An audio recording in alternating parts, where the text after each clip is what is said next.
después de haber participado en la celebración de la Eucaristía,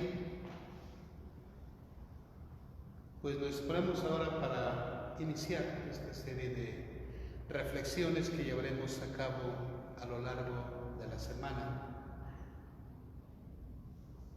La Semana Santa, o la Cuaresma, mejor dicho, también la Semana Santa, pero toda la Cuaresma, la palabra de Dios que nos va guiando en nuestras celebraciones nos presenta a un Jesús bastante humano, a un Jesús que se llena de cólera al ver a los mercaderes en el templo de Jerusalén, a un Jesús que se entristece ante la dureza del corazón de sus discípulos, del mismo pueblo de Israel, a un Jesús que se llena de angustia en la oración en el huerto de los olivos. Por eso he querido dedicar estos días, estas pequeñas reflexiones, precisamente a este momento en la vida de Jesús, que es el momento en donde prácticamente comienza su agonía, que terminará en el momento de la cruz. El huerto de los olivos nos revela una faceta que a muchos todavía nos cuesta tanto aceptar en la persona de nuestro Señor Jesucristo. Y en la faceta del dolor humano, del sufrimiento, de la angustia ante lo que está por venir. Vamos pues en estos días, a partir de estas pequeñas reflexiones, a acercarnos a ese Jesús humano, ese Jesús tan cercano a nosotros. Es un texto, la oración en el huerto de los olivos, que vamos a encontrar en los 4 evangelistas. Además hay un texto al margen de los evangelios, que es la carta a los hebreos, que también nos va a hablar un poco acerca de la oración de Jesús en el huerto de los olivos. Por lo tanto, tenemos un texto bíblico para acompañar la reflexión de cada día.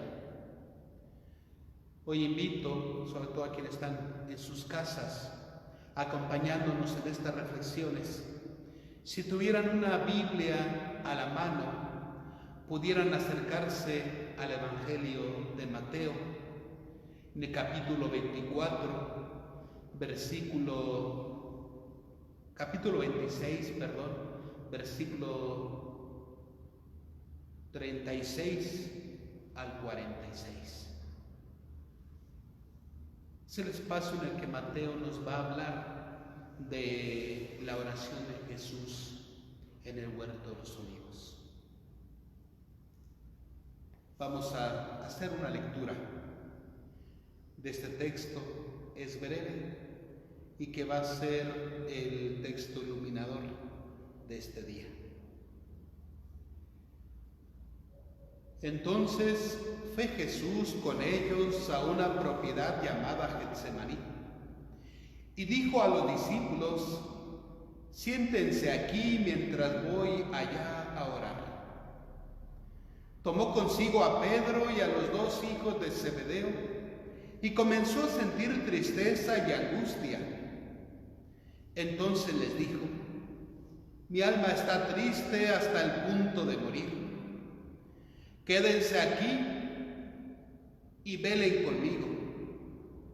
Él se adelantó un poco, cayó rostro en tierra y suplicaba así: Padre mío, si es posible que pase de mí esta copa, pero que no sea como yo quiero, sino como quieres tú. Volvió después donde los discípulos y los encontró dormidos. Dijo entonces a Pedro: ¿con que no han podido velar una hora conmigo? Velen y oren para que no caigan en tentación. puesto que el espíritu está pronto, pero la carne es débil. Y alejándose de nuevo por segunda vez, oró así: Padre mío, si esta copa no puede pasar sin que yo la beba, hágase tu voluntad. Volvió otra vez y los encontró dormidos, pues sus ojos estaban cargados. Los dejó y se fue a orar por tercera vez, repitiendo las mismas palabras. Volvió entonces donde los discípulos y les dijo: ahora ya pueden dormir y descansar. Sepan que ha llegado la hora en que el Hijo del Hombre va a ser entregado en manos de los pecadores. Levántense, vámonos. Miren que el que me va a entregar ya está cerca. Palabra del Señor.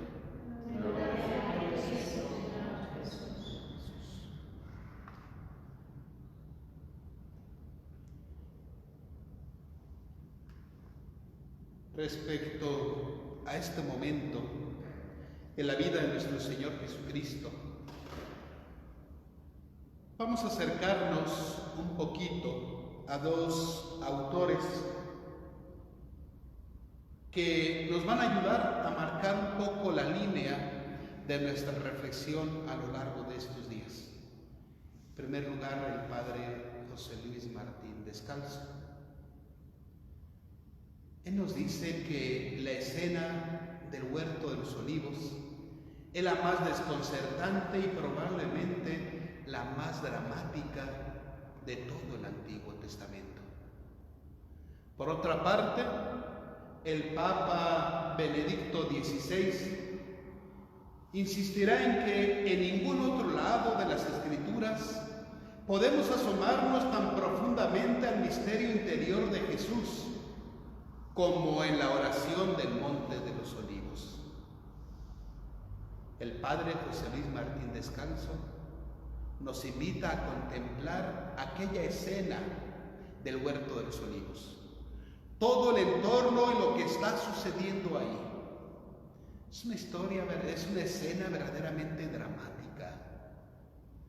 Si nosotros hemos visto esas imágenes que el arte ha regalado a la historia sobre este momento de la vida de Jesús, vamos a darnos cuenta cómo es una situación verdaderamente dramática para Jesús. Normalmente se nos representa esta escena con un Jesús en actitud de derrotado. Es un Jesús que ora, sí, y es un Jesús que ora a Dios Padre, es cierto, y se dirige al Padre como tal. Pero la oración en el huerto de los olivos no tiene aquella paz y aquella serenidad que caracterizaba la oración de Jesús, sobre todo cuando hablaba al Padre. La oración es bien distinta. Desde la postura corporal de Jesús, ora como ningún judío solía orar en este momento. La oración típica del judío es de pie y levantando las manos a Dios en señal de alabanza. Básicamente la oración de los judíos es una oración de acción de gracias a Dios. Pero como ellos no conocen como tal la expresión de dar gracias a Dios, entonces la oración de acción de gracias se convierte en una oración de alabanza. Y la misma expresión corporal manifiesta ya esta alabanza, de pie y con las manos extendidas hacia el cielo.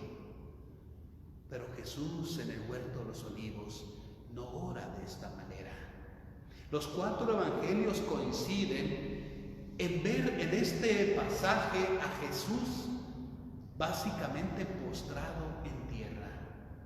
Las imágenes que vemos de él muchas de ellas es recargado sobre una roca, tirado prácticamente en el suelo, las manos apoyadas sobre la roca y haciendo su oración. Otras imágenes, vemos a Jesús totalmente postrado en tierra, con el rostro en tierra, haciendo oración. Padre José Luis Martín Descalzo entonces nos invita a entrar en esta escena, como si nosotros estuviéramos por ahí cerca, viendo el panorama, lo que está sucediendo. Podemos jugar un poquito con nuestra imaginación y representar aquella escena. Un poquito apartados están los discípulos, menos Pedro, Santiago y Juan, y Judas que se ha ido. Un poco más cerca de Jesús están también durmiendo Pedro, Santiago y Juan. Y la parte central de la escena, Jesús orando de esta manera al Padre. Esa es la escena que nosotros podemos contemplar. Y podemos ver la actitud de Jesús, la expresión corporal de Jesús. Podemos ver el movimiento de sus labios y todo ello denota angustia, denota tristeza, denota abandono, denota soledad. Por otra parte, el Papa Benedicto XVI nos invita no solamente a contemplar de manera general la escena, sino meternos a la escena y contemplar el alma de Jesús. Y contemplar en ese momento el alma de Jesús es contemplar la lucha interna que se va fraguando en él. Es contemplar su dolor, su angustia, su tristeza, aunque para muchos resulte escandaloso. Hay muchos autores que, hablando de esta escena, la consideran que pueda ser incluso una escena escandalosa para muchos. Los primeros cristianos en la primera época de la iglesia, esta escena de Jesús haciendo oración en el huerto de los olivos era para que enemigos de la iglesia atacaran la divinidad de Jesús. Vean, este hombre que sufre y que se angustia en la oración no puede ser Dios. Sean los ataques de los primeros siglos en la iglesia. Era un argumento que utilizaban los enemigos de la iglesia. Y por otro lado, muchos de los padres de la iglesia, que sus enseñanzas preferían a veces hasta pasar desapercibida esta escena para no escandalizar a los cristianos. Sin embargo, por algo, los evangelistas han coincidido los cuatro en mostrarnos esta escena en el huerto de los olivos, este momento de oración. ¿Por qué tienen que aparecer escenas como estas en los evangelios? ¿Qué pretenden los evangelistas? Si, como la iglesia nos lo ha enseñado, los evangelios son catequesis que nos hablan de que Cristo es verdaderamente el Mesías, es el Salvador del mundo, es nuestro Señor. ¿Por qué este tipo de escenas en los evangelios? Que podrían a lo mejor hasta contradecir todo el mensaje evangélico, o al menos resultar escandalosas. Y no son las únicas. Hay momentos de los evangelios, la vida de Jesús, que pueden resultar un poco escandalosos para más de alguno. Desde el inicio, cuando encontramos nosotros, por ejemplo, en la genealogía de Jesús, que para los judíos el árbol genealógico es importante, importantísimo, nos encontramos con algunos detalles. Cuando se habla, por ejemplo, de la genealogía de Jesús, los evangelistas incorporan nombres como el de Farés, hijo incestuoso de Judá, y Salomón, hijo del rey David, y Betsabé, esposa de Urías. Dos hijos ilegítimos en el historial de Jesús, en el árbol genealógico de Jesús. ¿Por qué, si los evangelistas pretenden mostrarnos una catequesis de Jesús, podrían perfectamente bien omitir esta situación, que podría resultar escandalosa, y sin embargo no lo hacen? Porque al final todo esto nos enseña a nosotros una realidad. Jesús no es un Dios que juega a ser hombre. Y como juega a ser hombre, aparenta sufrir, aparenta morir en la cruz, y de esa manera, a fin y a cabo, es Dios, puede salvarnos de nuestros pecados. No, nada de eso. Jesús es verdaderamente hombre. Tan verdadera es su naturaleza humana como lo es su naturaleza divina. Y exagerar la naturaleza divina de Jesús es atentar contra su condición humana. No es un Dios que juega a ser hombre. ¿Es verdaderamente Dios? Sí, también es verdadero hombre. Nos acercamos entonces en estas meditaciones a ese Jesús que es verdaderamente hombre como nosotros y que por lo tanto sufre como nosotros, se llena de tristeza y de dolor, como en algunos momentos de nuestra vida nosotros mismos nos llenamos de tristeza y de dolor. Todo eso Jesús lo hace suyo al asumir nuestra condición humana. Todo eso lo hace suyo. Participa en nuestros gozos, de nuestras alegrías, pero también de nuestras penas, de nuestras tristezas, de nuestros dolores, de nuestros miedos. También participa de todo ello. El padre José Luis Martín Descalzo nos invita, por lo tanto, a entrar a la cena de Getsemaní y nos dice que solo de rodillas y temblando podemos acercarnos a esta escena. Solamente de rodillas y temblando es que podemos contemplar y meditar lo que ahí está sucediendo. A ese Jesús derrotado, a ese Jesús lleno de temor, de angustia, de miedo, a ese Jesús que reclama la compañía de sus amigos, que experimenta una terrible soledad y hasta un cierto abandono de Dios. A ese Jesús solamente nos podemos acercar de rodillas y temblando, nos dice el padre José Luis Martín Descalzo.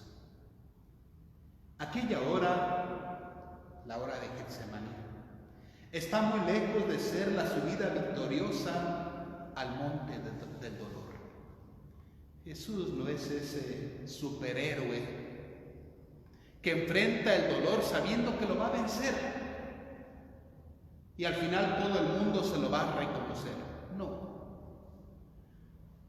Jesús sube al monte del dolor, asumiendo nuestra condición humana, por lo tanto haciendo suyos, nuestras tristezas, nuestras angustias, y todo eso Jesús lo vive en su oración en Getsemaní.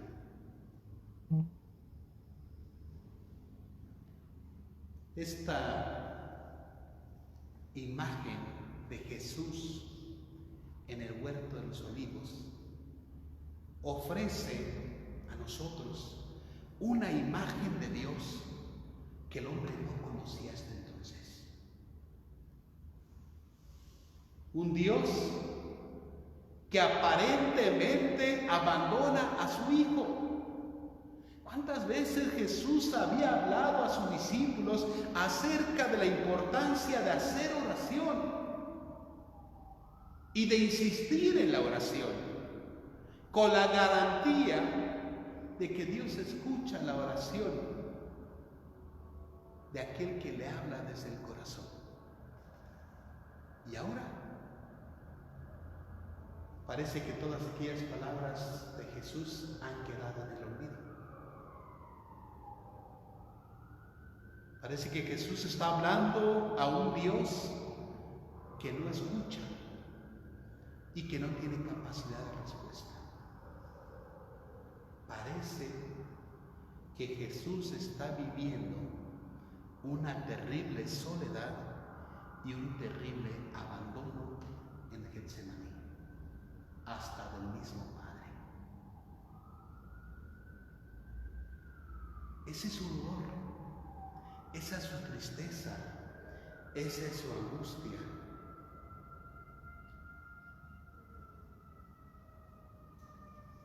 Para los griegos antiguos y los romanos de aquella época, un hombre sabio es la imagen del desapego perfecto, el hombre que no se conmueve por nada y no vacila ante la muerte. Y no vacila ante la muerte porque previamente la tiene asimilada. Ese es el hombre sabio, que no tiene miedo a la muerte, que no tiene miedo al sufrimiento. Al parecer en Getsemaní, Jesús está muy lejos de ser esta o de llenar estas expectativas, de ser la imagen de ese hombre sabio. No lo es, porque se doblega ante el dolor, porque reclama la compañía de sus discípulos. 2 momentos tiene que interrumpir su oración para pedir a sus discípulos que se mantengan despiertos, que velen con Él. Necesita su compañía, necesita su presencia. Quiere darse cuenta de que no está solo en esta lucha, que al menos sus discípulos le acompañan. El Jesús de los Evangelios no es, pues, un místico que va progresando, purificándose de las miserias del mundo presente. No. Es alguien que hace suyas esas miserias. Es alguien que carga con esas miserias. Por eso es capaz de compadecerse con el que ha pecado, con aquel que sufre, con aquel que ha perdido a un ser querido, porque Él ha hecho suyas todas esas realidades tan humanas, tan nuestras. Hasta antes de esta escena, todas las páginas del Evangelio nos habían mostrado a un Cristo sereno, de alma transparente, seguro de sí mismo, unido estrechamente con un Padre que escuchaba siempre su oración, obrando y hablando siempre con autoridad. Pero ahora nos encontramos de repente con un Cristo poseído por la tristeza, aturdido en su mente, angustiado en su corazón, tímido y vacilante, repitiendo una y otra vez su oración como quien teme en su angustia no ser escuchado, necesitado de consuelo, mendigando la compañía de sus acompañantes, débil y en aparente cobardía ante la muerte.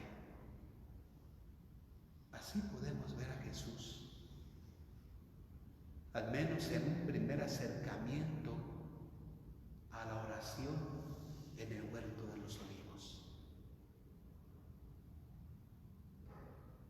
¿Con cuántas de estas realidades que venimos mencionando nos sentimos de alguna manera identificados? Con las tristezas de Jesús, con las angustias, con el miedo, con la incertidumbre, con el desamparo, con esa sensación de abandono. ¿Cuántas veces también nosotros le hemos reclamado a Dios porque sentimos que nos ha abandonado, que nos ha dejado solos, justo según nosotros, en el momento en que más le necesitábamos? La oración de Getsemaní tiene mucho que decirnos a nosotros, no solamente acerca de Cristo, sino acerca de nosotros mismos. En la oración del huerto de los olivos vamos a ir descubriendo en estos días, con la gracia de Dios, el rostro de Dios. Pero descubrir el rostro de Dios significa también para nosotros descubrir el rostro humano, nuestro propio rostro. Apenas este es un primer acercamiento, bastante general, porque ni siquiera hemos entrado en la dinámica de la oración de Jesús. Es apenas un primer acercamiento bastante general de lo que significó para Jesús la oración en Getsemaní. Y como nos dice el Papa Benedicto XVI, es también un primer acercamiento al alma de Jesús. Durante estos días, pues, vamos a ir meditando en este pasaje de la vida de Jesús. Es el momento en donde comienza su agonía. Ha quedado atrás la última cena e inmediatamente terminando la última cena, Jesús se dirige con sus discípulos al huerto de los olivos. Lo conocían bastante bien ellos. También Judas lo conocía. Era recurrente la presencia de Jesús con sus discípulos en este lugar. Vamos a ir meditando, pues, en estos días, en lo que este momento de la vida de Jesús significó para él y lo que significa también para nosotros.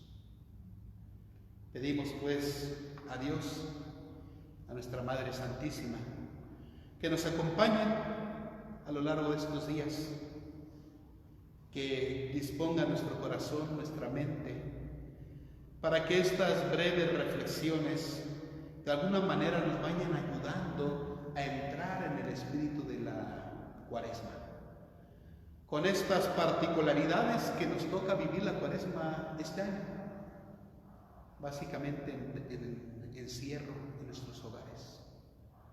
Pues hagamos de nuestro hogar nuestro propio desierto, nuestra propia experiencia de encuentro con Dios, que sea precisamente ahí nuestro hogar, el espacio en el que podamos encontrarnos esta Cuaresma y esta Pascua con Dios.